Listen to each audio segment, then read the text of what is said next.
I just finished binging all of Amazon Prime's them. Like I just clicked out of it. This is my first time doing a review on a TV show or anything for that matter, really. Um I haven't taken a look at any of the behind the scenes content. I aim to do that. Um, but yeah, I just finished them. So here's the review for that. That's what this video is gonna be.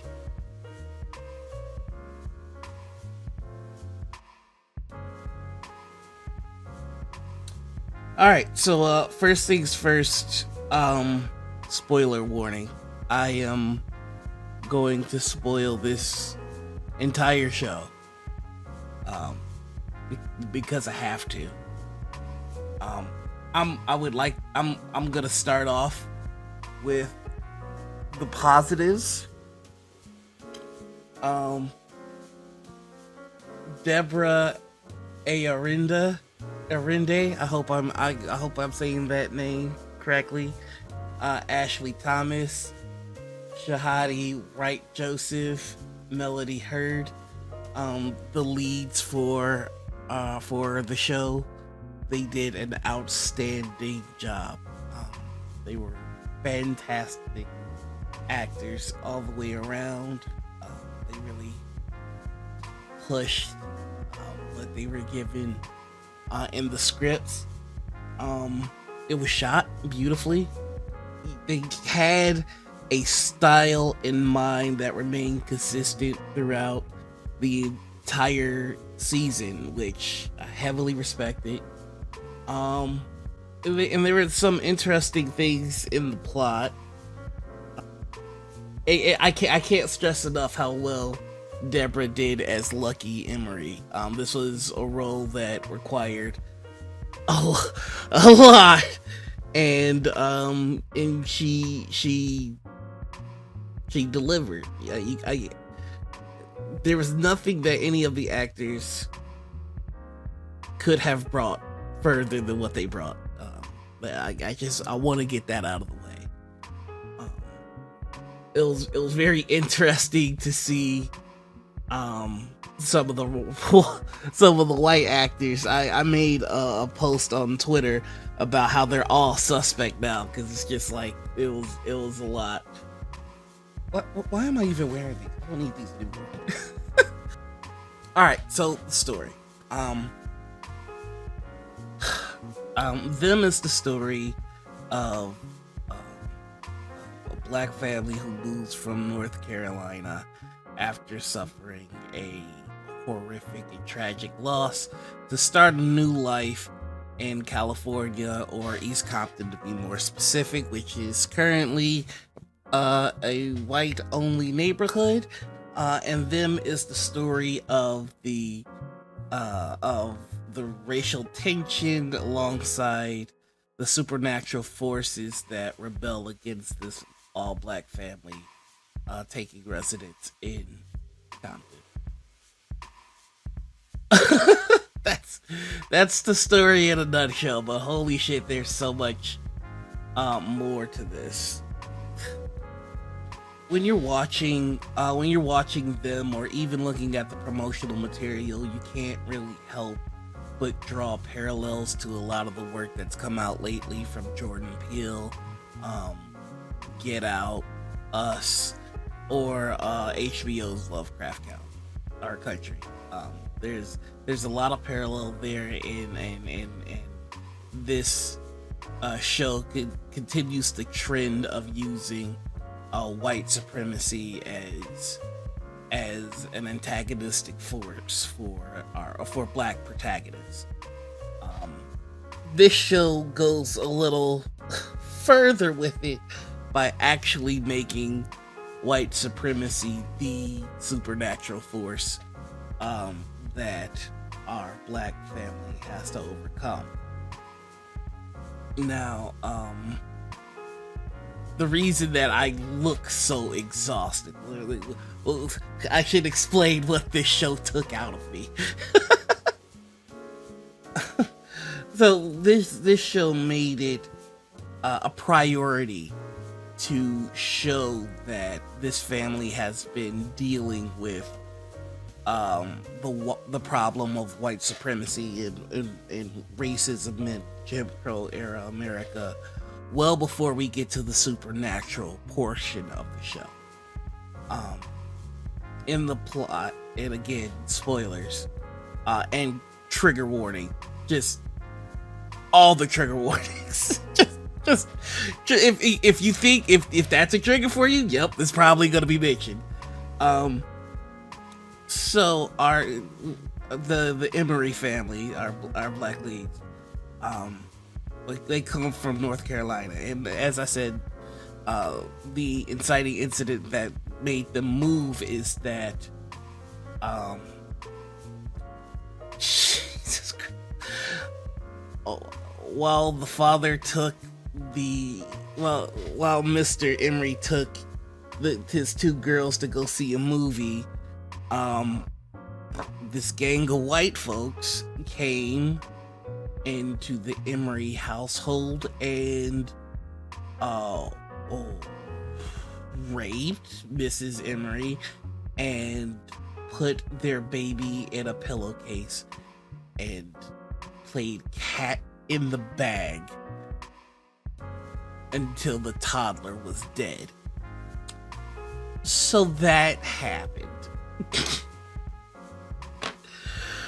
Fuck me. Okay. And not to mention, either before or after that. I know that it happened before they moved to California. Mr. Emery is a World War II veteran, and he was part of a squadron that tested mustard gas on black folks. So he's got PTSD, and the smell of sweets triggers him. This comes back later. I don't know why it comes back later, but it does. Just hold on. So, as a former soldier, has training as an engineer, gets a job in California, and decides to move to Compton because no more running from white folks, and immediately his neighbors have a problem with him. The main one being Allison Pill's character. I believe her name was Betty. She's got instant beef with them. And she for a good portion of the show is our main antagonist. She is the main bad guy. I'll get back to that. So the family is in Compton doing their best. White neighbors are getting upset at black people for existing. The father's Mr. Emery's going to the job and basically being humiliated or demasculated as much as possible. There's stress between the family. Our first supernatural occurrence happens where a racist ghost kills their dog. This causes tension. The mother obviously gets upset thinking somebody broke the house, goes outside waving a gun saying, everybody stay away from my house. Cops come. The husband's just like, the missus just got a little carried away. This creates tension between the husband and the wife, and so she bakes him a pie. Remember that PTSD thing where he's triggered by the smell of sweets? Yeah, that happens. Fuck me, why did I watch this? So a lot more awful shit happens. Each member of the family ends up getting like their own ghost or demon that they have to deal with, that's slowly driving them crazy over 6 or 7 episodes. And I mean, they're getting the family is getting fucked with by these ghosts and by actual racism, and it doesn't let up like ever. It just keeps going. And the main antagonist Betty is just she wants these motherfuckers hung. She wants them dead. Like, it's very clear that she wants them hung, and she keeps agitating the family by putting blackface dolls and nooses all over their house, and then yelling at the mother like, aren't y'all gonna clean this up? You know, this is a civilized neighborhood. And you know, there are very few moments of catharsis in this show, but one of them is the mother slaps the absolute shit out of Betty, and that made me feel real good. And this gets Betty upset to the point where she kind of fucks up her own house, like just throwing a tantrum. And then she calls the milkman. I gotta tell you about the milkman. So the milkman is this really hot white boy that comes around and delivers milk, as his name might suggest. And he's played by Ryan Quanten. I'm fucking up his name, but you probably know him as Jason Stackhouse. That's right. Sookie's brother got another job, and this time it's being a really creepy milkman. And he's only got eyes for Betty. And he, throughout conversations in the seasons, he's kind of alluded that he would do anything for Betty, and further alluding to killing the black family. So Betty gets slapped up real good by Mrs. Emmerich, and Betty goes straight to the milkman like, hey, it's time for you to kill these black folks. And he's all like, sweet, I'm like punch drunk and delirious, so it's like it's kind of funny to me now. But he's just like, I've been waiting to kill these motherfuckers. But here, sip this juice.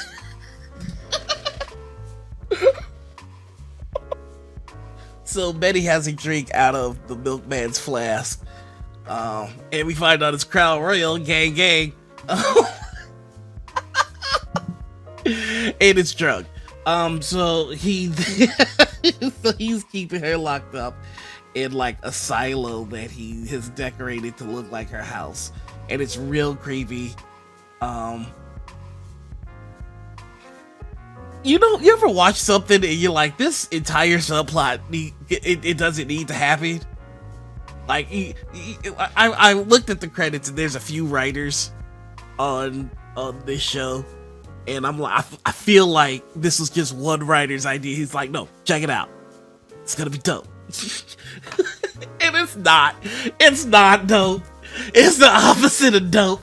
I hate this storyline so much because Betty is awful. Betty is an awful person. And like, this show is just like, look, Betty's getting her comeuppance by being abducted, kidnapped, and baby raped. And it's not a good storyline. It's not. I hate this. Why did I watch this? Anyway, Betty's missing now, and so white lady's missing in the all white neighborhood with one black family, so you know what's up. They start accusing the black family, the black husband.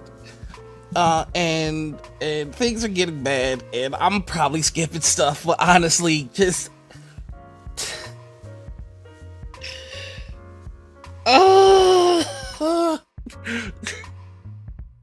anyway, white lady missing, white neighborhood, black family. They start to blame the black family, and at this point, the racism and the spooky ghost have pushed the black family to the brink. The eldest daughter is dealing with a spooky white ghost who keeps hitting our girl with microaggressions, like, you're cute for a color girl, and like really making her hate her own blackness. So she ends up like trying to become white. And there's a scene where she looks and she sees her hand in the mirror and it's white, and she's so happy, and she sees her eyes are blue, and it's just like the greatest thing ever. And when that happens, what's actually happening in the real world is that she's covering herself with paint, and then goes to like the cheerleading party bonfire that everybody's having, and just dances covered in white paint. It's humiliating, and it's just a dumb scene. The sweet little baby girl. And can we just take a second? Melody Hurd. I don't know if you'll ever see this video, but I love you, sweetie. You were so good in this, and I'm going to rag on this, but I want you to know you were a shining star. You were beautiful. You acted your little patootie off, and you were just fantastic. Look cute patootie. Gracie, the youngest one, she's got like this book, like this, like a old fairy tale type book, and her monster is Vera, this old school colonial teacher, and that's the ghost that's fucking with her, and just appears and makes her scary and whatnot. Oh, fuck me. And the father is dealing with this soft shoe black face demon. It's bad. and so that demon gets him all riled up, and he kills a cop, and the school teacher demon makes the mom almost kill her little girl, and then old girl is in white paint. It's not looking good. This family's like, oh shit, spooky shit, it's time for us to go. And so they get ready to leave, as a gang of white folks are just like, Betty's gone, you're black, so you probably did it. And the father's getting ready to leave. They're all packing their shit, and he sees a box, and it's not so much a box as much as it's a coffin. Yes, the mother exhumed the body of their dead toddler.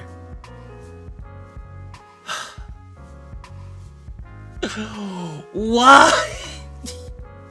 Why? So next episode, the mother is in a mental hospital, and they're gaslighting her, saying that not only did she keep the body, but she killed the boy, and they're blaming that on her. Also, remember, her toddler son was murdered while she was being raped, so that's being gaslit away, I guess. Ugh, fuck. So Mr. Emery comes to the mental hospital every day. He's just like, can I see my wife? I want to get my wife out of here. And the head evil white person in charge of the fucking mental hospital is just like, oh no, we can't see her. It won't do her any good for you to see her. And then that same lady is just like telling the mother, oh, your family hasn't come to see you. In fact, they're like scared of you. They don't love you anymore. You know, further gaslighting. And now the demons are running amok with the families. And it's also at this point where, you know, the white people have now hyped themselves up enough to break into the black family's house, and to ambush the father, hit him with a baseball bat, tie him up to his chair, and hold his daughters hostage at gunpoint. Then the episode is filled with them basically torturing him. They cut off his pinky, and then try and hang him. The daughter kills one of the guys. It's a fucking mess. It's a fucking mess. This whole thing is a fucking mess. I would just power through the rest of this. Whew. Okay, so what we find out is that the spooky ghost is the spirit of like a old time colonial, like super Christian, like with a weird funny hat, almost Quaker like, but not quite, dude who like found two stray black folks whose wagon was broken. He was just like, "Oh, your wagon's broken. I'll totally fix that." And then everybody else in the convent. I don't fucking know. It doesn't matter. All the other white people are mad because they're like, "Oh, but black people." And he's just like, I talked to God, and God is just like, "Hey, leave the black folks alone." And then everybody's just like, "But this guy says he can talk to God," and they're not happy with it. Then it gets to the point where the black folks are just like, "Look, we know you motherfuckers ain't happy with us. Could you just fix our will so we can go?" And they're just like, "Well, we'll get to fixing your will, but it'll be cool." And the black folks are just like, "Well, look, we don't want to just sit here and not work because you motherfuckers are already bad, and the fact that we not doing anything is making y'all madder. So can we help?" And one of the situations that this covenant found itself in is like, it's dry as fuck. They need an extra well. And they're just like, "We've been digging here, and there's no motherfucking water, and the soil is the best here. If we dig anywhere else, it's gonna be double the work. What do you think we should do, Blackie?" And then the black dude's just like, "Let me take a look at this here, sir. Keep digging." And then like, "Okay, sure, whatever." And he's just like, "I'll dig the rest of the way, y'all. Almost there. Just relax." And he digs, there's water, and they're just like, "Witchcraft!" This video gonna be long as shit. I don't even care no more. I'm so fucking done. So long story short, the head dude that brought the black folks in was just like, "Well, they found water, so maybe they're blessed. Maybe God's just like, see, I hooked you up." And there's a whole subplot with this guy where his kid died, and he found another kid. He's just like, "I'm gonna take this kid on to be my new son." And his new son's just like, "Oh, everybody's mad about these black folks, and they're not sure if it was witchcraft or whatever. Well, here's the Bible," and he points to a page in this Leviticus something that says, "God said you can own people. Ain't that great?" And so he's just like, "Oh, look, see, God said we can own people, so let's own them." And look, racism starts, or slavery starts. I guess what we're doing is we're doing the origin story of slavery. Oh my god. Alright, so anyway, they let the black folks stay there longer, and their relationship with the black folks is getting more and more tenuous, and the lead guy is going crazy. Like, there's no other way to say it. He's mentally ill, and his mental illness is making him see black folks as like animals and shit, or whatever. I don't know. I just know that now we're putting mental illness on top of the things that are fucked up in this show. Like, we just keep shoveling. Alright, but there ultimately comes to a breaking point where like the black lady is just like, "Look, y'all are not treating us right. We just want to leave this place. Can y'all fix our fucking wagon so we can go?" And the lead white guy snaps like, "How dare you make demands, blah blah blah."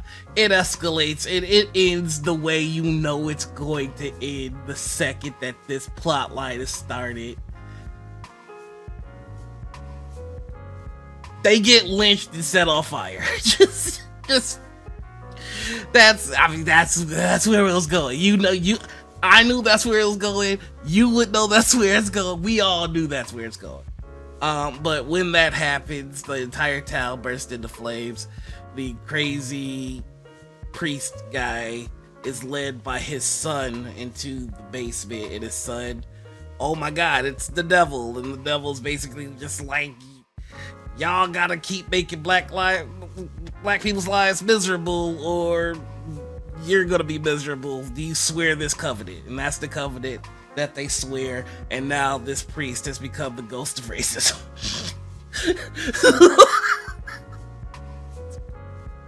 I can't believe this motherfucking thing made me say the ghost of racism. So anyway, we go back to present day. The family just escaped a lynching, and we kind of pick up right there again.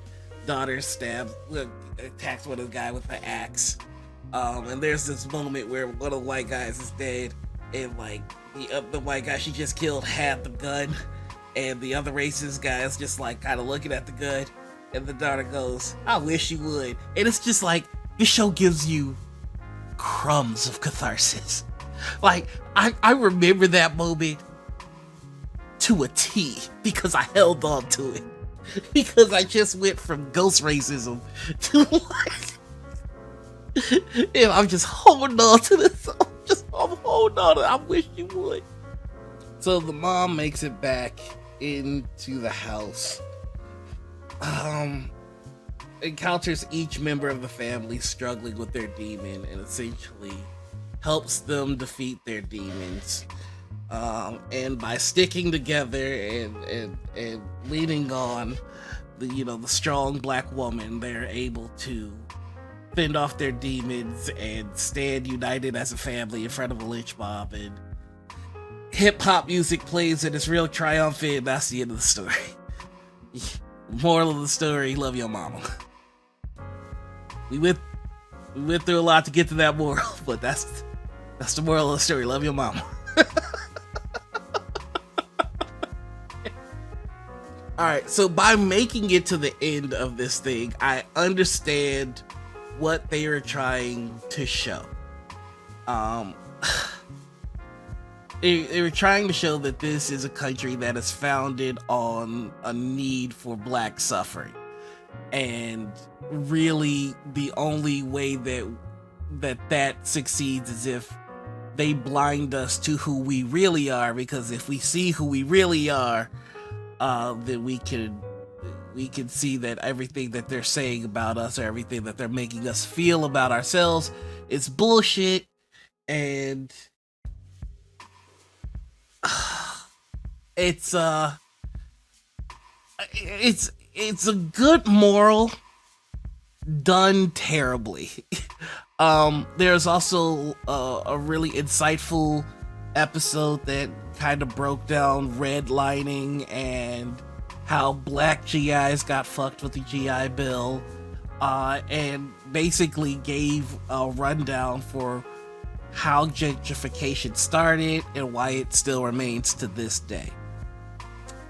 So useful information, a pretty solid moral, but these are tiny nuggets in between oceans of black suffering, in every level of black suffering: physically, mentally, emotionally, spiritually, sexually.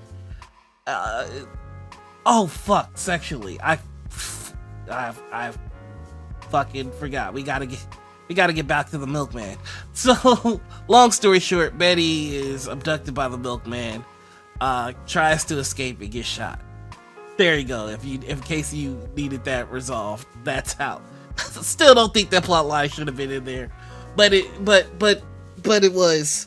There's so much in this that didn't need to happen. There's so much, like, killing a character's child is already very visceral and hard.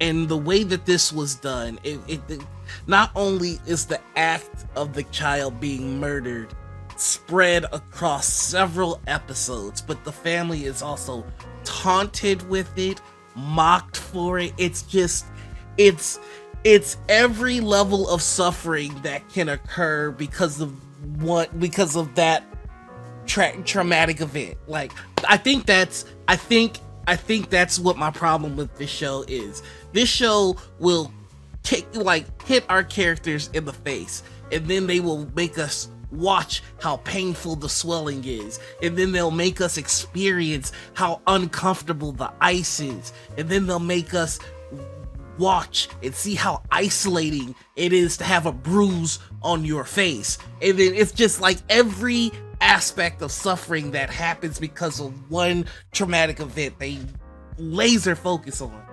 over and over and over and over and over again for all of these characters, some of which are fucking children who did an amazing job acting in the show. And this didn't need to exist. This didn't need to exist. And there's subplots in this that you can tell they wanted to say a lot, but they didn't know how to. Like, one of the most decent white people in the show, which is not saying much. It was just like it feels like okay. So one of the most decent guys, white guys in the show, it's heavily alluded to, is a homosexual, and I feel like they were trying to say something with that, like, you know, he's the closest thing to an ally that the black family had, but even that wasn't enough. And it's just like there's something there, but there's no there, so we shouldn't have done shit with it at all because there's nothing there. Like, there's a lot of that in this show where it's just like they were trying to say something, didn't commit to it, and it's just ugh. I'm going to I'm gonna watch the behind the scenes and like the cast interviews and the director stuff, because I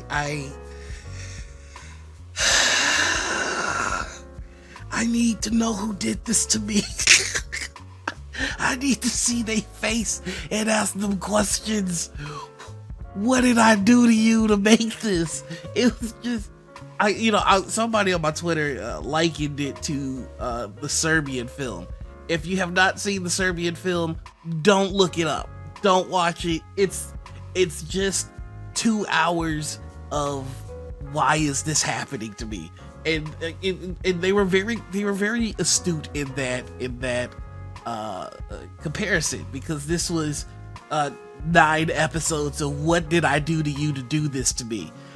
If I had to rank this, I would rank this a F for fuck y'all for doing this to me. Seriously, it's a buffet of half thought out ideas lathered in black suffering, and nobody needs that. Go watch Lovecraft Country again. Go watch Get Out. Go watch Us. Go watch anything the fuck else. You don't need this. You don't need this. This is the first anything that I'm reviewing on this channel, and I feel like I'm starting. It can only go up from here. Holy shit. I've got indigestion from a TV show. Like, I can't keep it down. But I really hope you like this review. If you do, please consider subscribing, liking, all that good shit. I usually feel disgusting about asking for that, but at this point, I'm tired. I earned your subscription with this one. I earned it. And hit the bell. I don't give a shit. I'm selling out. Baby, watch this bullshit. I'm out. And when I leave, come together like butt cheeks.